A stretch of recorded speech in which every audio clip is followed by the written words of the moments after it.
ধরেন একটা অপ্রাপ্তবয়স্ক বাচ্চা, তার বয়স হচ্ছে 5 বছর, তাকে অপ্রাপ্তবয়স্ক 5 বছর বয়সের বাচ্চাকে দিয়ে দিচ্ছে, এমন ঋতুচক্র কিছুই শুরু হয় নাই, but she is fat enough যে তার প্রাপ্তবয়স্ক স্বামী তার সাথে যদি সেক্স করতে যায়, তাকে যদি দেয়, বাচ্চারা ভিতরে ঢুকতেছে, বাচ্চারা ব্যথা পাইলেও নিতে পারতেছে, বা ধরেন আরামই নিতে পারতেছে, তার সাথে কি যৌন সঙ্গম করা ইসলামে হালাল না হারাম?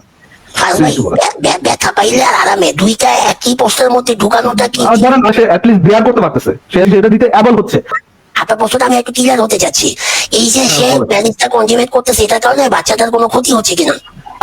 অ্যাপারেন্টলি না, অ্যাপারেন্টলি কোনো ক্ষতি হচ্ছে না। আচ্ছা, অ্যাপারেন্টলি শব্দটা একটু বুঝাই দেন আমাকে, কি রকম? অ্যাপারেন্টলি শব্দ অর্থ হচ্ছে যে আপনি যখন সেক্স করতেছেন তখন কোনো ক্ষতি দেখতেছেন না।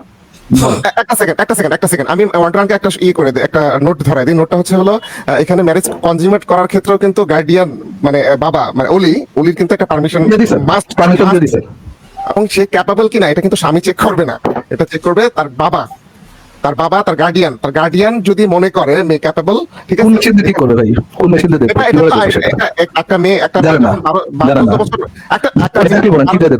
যখনই আমাদেরকে জিজ্ঞেস করা হয় আপনার মেয়েকে কি দিবেন, তখন আমার মেয়েকে আমি দিব কিনা এটাই আমাকে ইসলাম বলছে যে আমার মেয়েকে কি আমি অ্যালাউ করবো। ধরেন আপনি এরকম একটা জঘন্য বাবা যে দিলেন, গেস করি আপনিও বলতেছেন আমাকে যে আপনি কি আপনার মেয়েকে দিবেন, ইসলামও বলতেছে আমাকে যে আমি কি আমার মেয়েকে দিব কিনা। তো সুতরাং আপনারা ইসলাম আরে ভাই এটা কি আজে এটা কমপ্লেক্স করতেছেন? আমি একটা উদাহরণ দিতেছি, হাইপোথেটিক্যাল সিচুয়েশন, এটা কি এত টাফ বুঝা?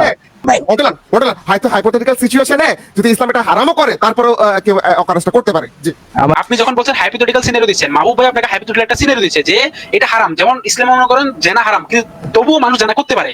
মাহবুব ভাই ঠিক একভাবে আপনাকে বলছে যে এটা যদি হারাম করতে ইসলামে, তবুও কিন্তু হাইপোথেটিক্যাল সিনারিও ধরে নিয়ে মানুষ করতে পারতো। এটা আমরা এক্সাম্পল দিতে পারতাম, এটা পসিবল করাটা।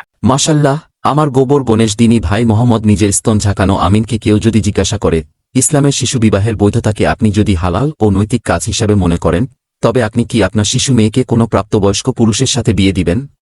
আর যদি না দেন তবে কেন দিবেন না? এর উত্তরে মোহাম্মদ নিজের স্তন ঝাঁকানো আমিন বলবে ইসলাম যদি অপ্রাপ্তবয়স্কা বাচ্চাদের বিয়ে করা হারামও করত, তবুও যেহেতু ইসলাম না মেনে এ কাজ অনেকে করতে পারত, সেহেতু শিশু বিবাহের বৈধতা দেবার জন্য ইসলামকে দায়ী করা যাবে না। What the hell?